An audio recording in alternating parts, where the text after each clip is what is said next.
Okay. Hi, Jonathan. How are you? I'm good. I'm glad to be here. Thanks. It's nice to have you here. And as we were just talking about before we got on, we were talking about technology and recording and all that kind of good stuff. And I think we got a good picture. I see books back there and a plant, and I see your face. So I think we're all right. You also mentioned the Peace Corps, which Yeah. now, I'm not going to reveal your age. You told me while we were off camera, and I won't do that. But I must say that you're a very good looking man for your age, and I would not have guessed. Oh, I take pride in my age. Well, I'm I think almost 80. it's yeah, I think it's an honor. I mean, but if you had said, "Oh, how old do you think I am?" I definitely would have guessed 10 to 15 years younger. I would have put you like where I am. I'm at 62. Congratulations, you have hair, which I don't have much of left anymore. And but anyways, to get to back to where I'm laboring to get to, is Yeah. you had mentioned the Peace Corps. So did you do the Peace Corps under JFK?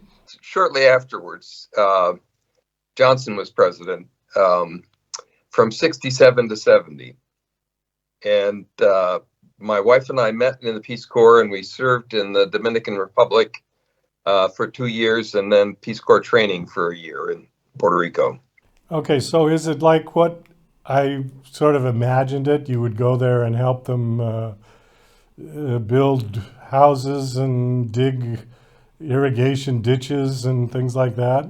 That is definitely what I did. I worked for an agency that would provide materials and technical assistance if the community provided all the labor for some project. And most often that was building a school. And this, I was stationed way up in the mountains, beyond the end of the last road. No way to get through except on horseback. And had a wonderful time with just absolutely fabulous people. Can I tell one story? Sure. I was taking my horse out and trying to introduce myself to every family because there obviously, there was no way to connect electronically, and people were wondering why there was this American living two villages down. And so I would go riding along, and once you stopped to say hello, you had to accept hospitality. That just it would be very rude to move on before they'd gotten you at least a cup of coffee. And so the little kids, you'd see the little kids flying out of the house, one to get a tiny packet of sugar, another one to get a little bit of coffee to grind up, and the old doña would begin boiling the water to make the coffee, and you'd sit there politely and wait. So there was one time when the elderly farmer, whose hut this was, sat down and he was talking to me, and I looked up on his wall and saw that next to the usual picture of Jesus with the bleeding heart, there was a picture of John F. Kennedy. And I looked at it and I commented on it and said, I see that you have a picture of President Kennedy. And the old man said, yes, do you think he'll rise for a third time? And it was right after Bobby Kennedy had been assassinated. And it took me a moment to grasp what he was saying. But for him, Bobby Kennedy was just the reincarnation of JFK. And then I thought about Teddy Kennedy and I said, well, could be. Well, almost. Now we have RFK Jr. as the head of what is Right. it, Yeah. whatever it Yeah. is, health and what is he in charge of now? Um, Uh, Food and Drug Administration. yeah, okay, something like that. All right. Well, yeah, interesting story. How's your Spanish? When I was living there, it was pretty fluent. Now it's a little rusty, but when we go and travel in Latin America, it's still okay. Also says you're a former federal prosecutor. Did you do that from the Peace Corps? Did you transition to that from the Peace Corps? Well, I hadn't gone to law school. I was in the Peace Corps, so I came back and went to law school and clerked for a wonderful federal judge, and then became a prosecutor. The judge kind of urged me to do something that would challenge all of my very progressive assumptions. And being a prosecutor in Washington certainly did. Would this have been in the early 70s, through the 70s? Yes, I started 1975 and worked for a little over 3 years. This was just after Watergate. It was just after Watergate. It was the beginning of the Carter administration, and the city was changing very rapidly. When Martin Luther King was killed, the city absolutely exploded in riots. Washington was basically a two-faced city. There was the gleaming capital of the free world, filled with museums and monuments, and then there was the real city, where 700,000 people, mostly black, mostly poor, lived. And that city exploded when Martin Luther King was assassinated. And when I got there, nothing had been done to recover the core of the city that had been destroyed. So a lot of the crime that we prosecuted was there. And Congress had finally decided to give Washingtonians the right to elect their own city council and mayor. And that had set off a power struggle in the city between the white minority and the black majority, and particularly in the police department. The police department was 80% white, and the city was 70% black. And that conflict was just playing out in raw ways. And so the book contains that conflict. Well, that was an absolutely perfect segue into the book, because I was just about to bring that up and you just went right smoothly through that, so very well done. So is this a specific story during that time, something you experienced, or is it pure fiction, or is it a little bit of both, or what's the idea? It is fiction. I made up the story.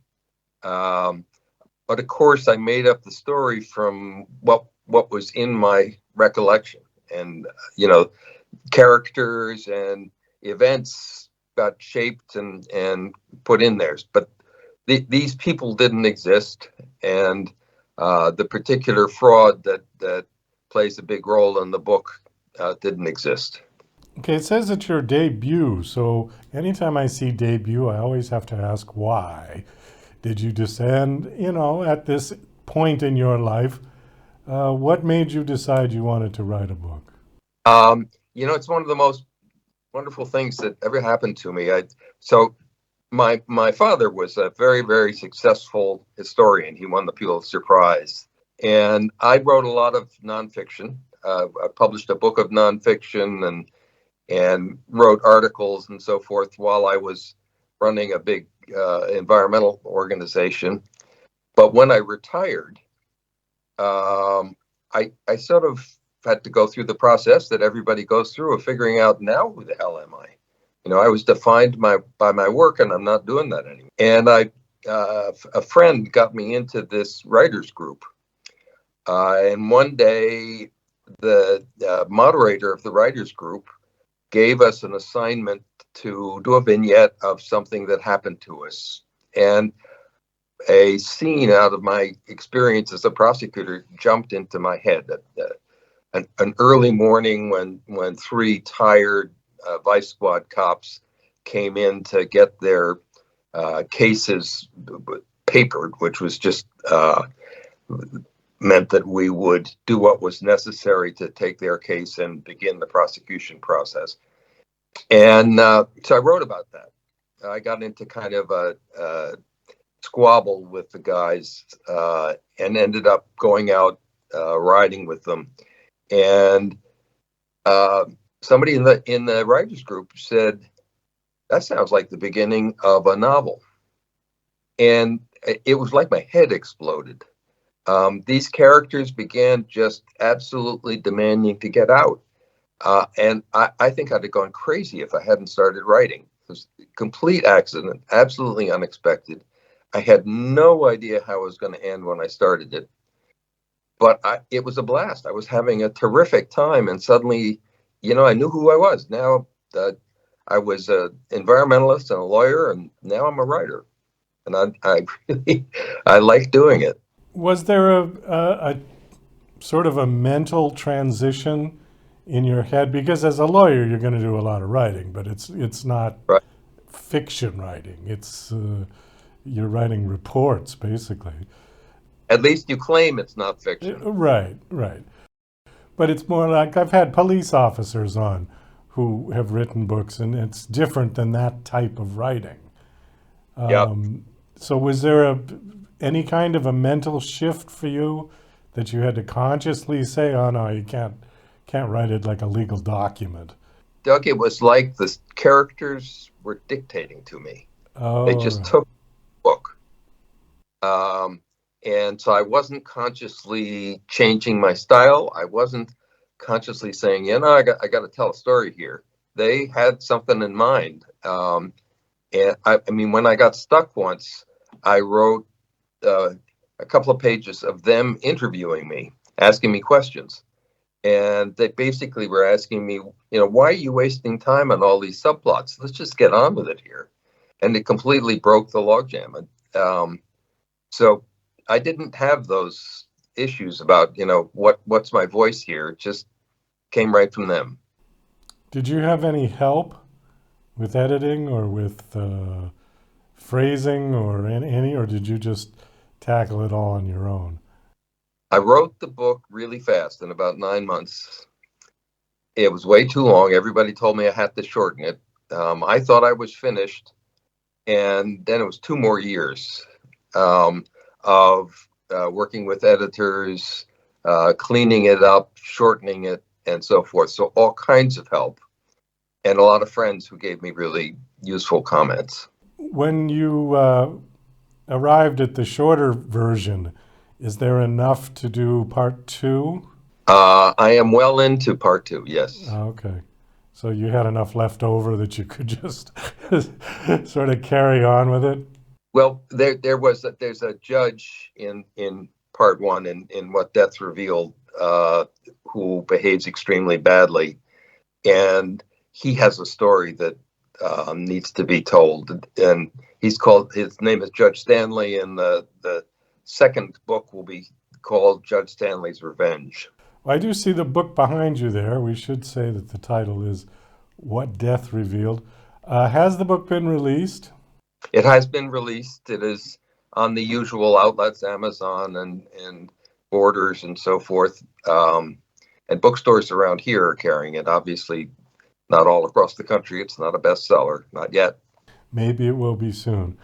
We do have to wind this down. We are out of time. Thanks so much for coming on the show. This was very interesting. My last question is, do you have a website that you want to give out? JonathanLash.com. Okay. And there's information about you in the book and all that good stuff on there? There is. Super. Well, Jonathan, thank you again for coming on. It was a pleasure meeting you. And best of luck with the book. We look forward to part two. Do you think that'll be out when? Not 9 more Couple, years.